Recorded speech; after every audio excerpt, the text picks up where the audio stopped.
Welcome back, folks, to Let's Play, or Let's 100% Vice City. In the previous part, I collected a lot of cars and finished some side quests. And now, we're going to finish the last asset of this entire game. And it's actually the easiest and least involved asset that there is in the game. Now, unfortunately, once I enter the club, I'm probably going to silence the music. And I'll tell you the reason why. It's because the entire time you're here, you're going to be hearing licensed music. And the thing is, I don't want to get this stuff taken, or this stuff get flagged immediately. Even though some of the stuff in this mission will probably also get music cues anyway. So, when I said this was the least involved mission, this is what it is. You have to just be in this private dance room for about 5 minutes in total. Now, there is something you can do to speed this up, which is that you constantly enter and exit the room again and again and again. Every time you enter, you will actually immediately go to spending $5. If you just stay in here, it will instead just charge you $5 every 5 seconds. The idea being, it charges you per minute. Although obviously, since we're running on a faster time, that's not quite what it amounts to. It's every 5 seconds. The way to finish the asset of the pole position is to just spend about $300 in here, or approximately 5 minutes. This is actually kind of unique in that this is the only asset I know of where there's no real mission to completing it. It's just do this. Even Sunshine Autos could be classified as a mission in some way. It's a bit of a collectathon, as opposed to here, which is just waiting. Now I'm going to exit really quick to show you something, that the more money you spend, different dancers will be here for you.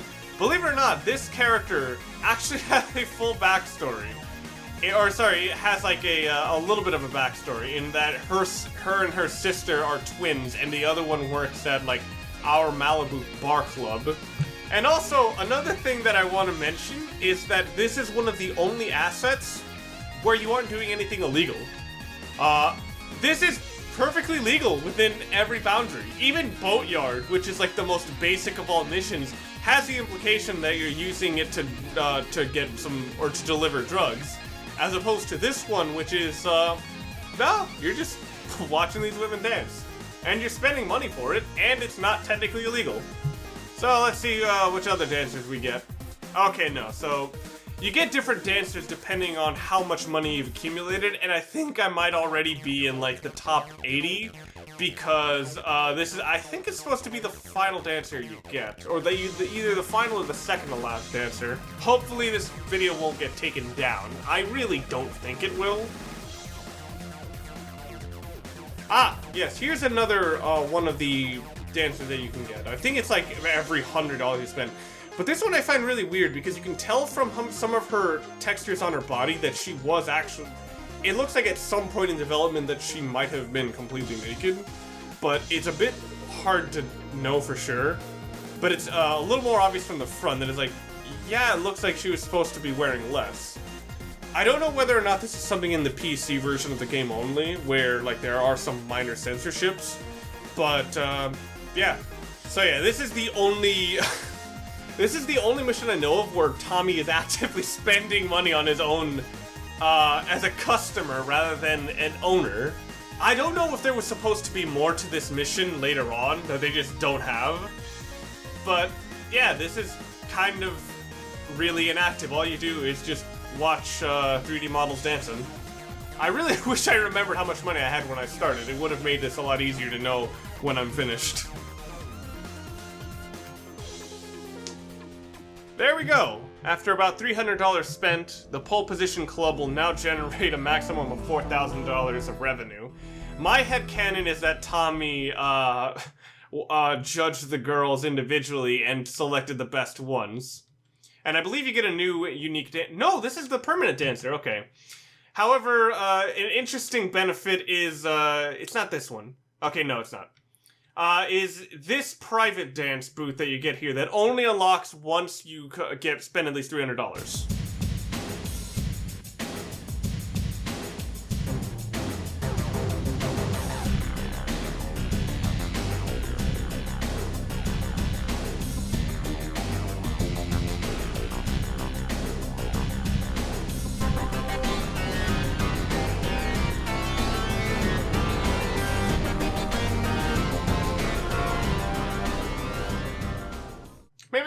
spoke a little bit early when I said that the film mission is the was the crudest mission. Anyway, so I believe we are completely finished with all the assets. And I'm sorry if you came to see that in kind of its purest form, but I'm almost certain that I have had to put in some music over it because, well, I don't want to get all of my videos silenced or taken down for having music in them. It's the unfortunate thing about running this game. But anyway, now we're going to start on some side missions, although that kind of felt like a side mission when you do barely anything.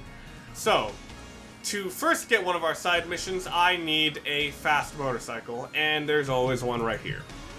Funnily enough, in activating PCJ Playground, there's now a very good,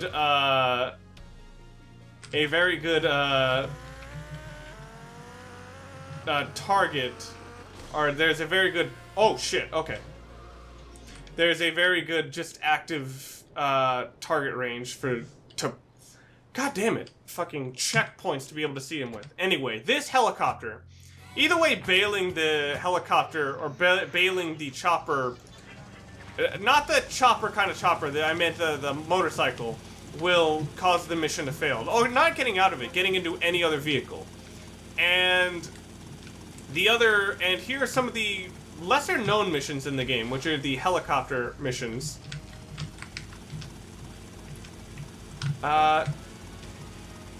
And these are kind of dull. I'm not gonna lie, more likely than not, I am already fast-forwarding these. But the thing with these is they're actually a pretty decent test of helicopter skill, especially on the PC version where the controls are kind of wonky. But there's no need to rush because these helicopter missions are not on a time limit. They are instead just timed as a form of self-challenge, much like Cone Crazy. Actually, no. Much like the dirt track races in North Downtown. And you'll know the mission is just about over when the second checkpoint away from you is a slightly tinged red.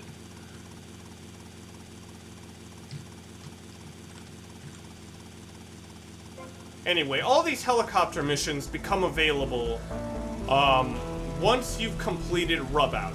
That's why, like, that helicopter I believe was there when I did the unique jumps and I just kind of ignored it. Oh no, 3 of the helicopter missions that we do here are unlocked by Rub Out. One of them was actually completed by finishing G Spotlight as part of the film missions. And it's the one that involves going very close to the building that we started the G Spotlight mission off of. Oh, by the way, one thing I discovered when practicing this is that this building is completely hollow. You can just go right through it. But anyway, right nearby is another Sparrow. So let's get things started on our helicopter tour of downtown.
And sweet. So I just finished all 4 of the helicopter checkpoint missions. Now, yeah, that was probably the... Wait, hang on. I think that was the last side quest. Nope! There's one more, the rifle range. But that one I think I'm going to leave it next time, because next time I'm also going to be taking on Phil's missions. But before then, we're going to finish up the assassination missions. We have one at the Escobar International Airport, still thinking GTA 3 there. And this one is actually really tricky if you don't have a helicopter. So, yeah. This one might not be as tricky as usual. So let's see what trouble we can possibly get up to at the airport. Time to fry bigger fish, Mr. Steele. There's a rifle in the foliage to your right. Watch the woman standing on the balcony above the check-in desk. She will walk through the crowd and ask someone the time. You must kill that person, retrieve the case, and take it to the location taped under the phone.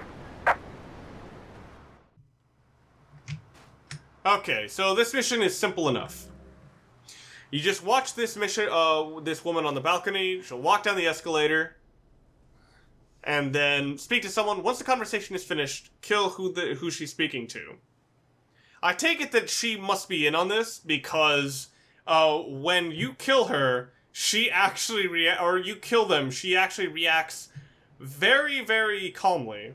And as part of this mission, we cannot kill her. So it's actually very... I'm assuming that an initial version of this probably relied on us not necessarily having a sniper rifle. But the reason I think they changed that must have been, like, the condition of you can't kill her. So anyway, yeah. She's up there, but I know who we have to kill. It's this guy, and watch out for the guard behind him, who somehow snuck a gun in, despite us getting our weapons taken. So yeah, once you're actually in range of being seen, they spawn in. So so you trying to keep you away is a hilarious way of making sure you never see who they are. I don't know why, but I always like this this woman's model. Damn it! God damn it! That was sucked because I was like, okay, I have to shoot somebody else now. See how calm she is. Get a spare gun and the suitcase we have to take. And also notice that, oh no, they didn't despawn our weapons. I thought they did. Alright, so make sure to get the rocket launcher for soon enough. And they despawned my helicopter, damn it. Oh my god, really? So, yeah. This mission is hard because of your tires popping. Not necessarily here, but in future areas. They are specifically, I don't know if it's specific that they're programmed to pop your tires, but it feels like they are. Hang on. And, Jesus Christ! The cops are specifically programmed. What the fuck? He's not getting out. Okay, there we go. Oh, I thought I was gonna get an immediate busted right there. That would have been crazy. But when I talked about the tires being popped, I was referring to these guys. They will follow your car and just specifically try to pop your tires so that they can then attack you from the side. Oh my god, wow. Initially I was thinking of planning to go to Sunshine Autos to get a spare car, but looks like it's not necessary. Wow. So, this mission, what I just did, I ran past the hardest part. Those guys, in my practice runs, I failed it 3 times, because in all 3 practice run attempts, the, those guys, who I think it's supposed to be FBI agents, they popped my tires and then just killed me. So, thankfully, we bypassed that. So, yeah, just take a police car. I was initially planning on just taking my helicopter and just flying all the way over there, avoiding those guys altogether, but they despawned my helicopter and I had to ad-lib this. So anyway, just get here.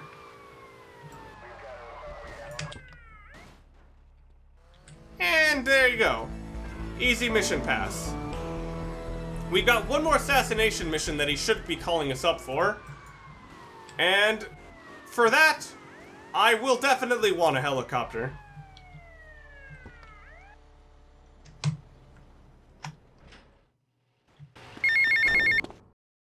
Get to the payphone in Little Havana. Alrighty then, this is our last assassination mission. It's a bit tricky, but since we have all the right tools now, it will be a cakewalk.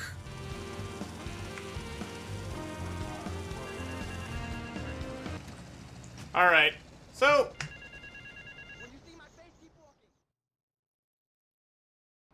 There is a valuable exchange taking place on the roof of the Cherry Popper Ice Cream Company. Kill everyone involved, steal the merchandise and take it to a helipad at the airport. There is a gate to your left that leads to the back of the factory. Interesting fact. This is one of the only... That's the only time he will ever say your mission is taped onto the phone. Because, well, he just told you what it is. Okay. So, because I can just bypass the entire factory, I can just do this and land on them.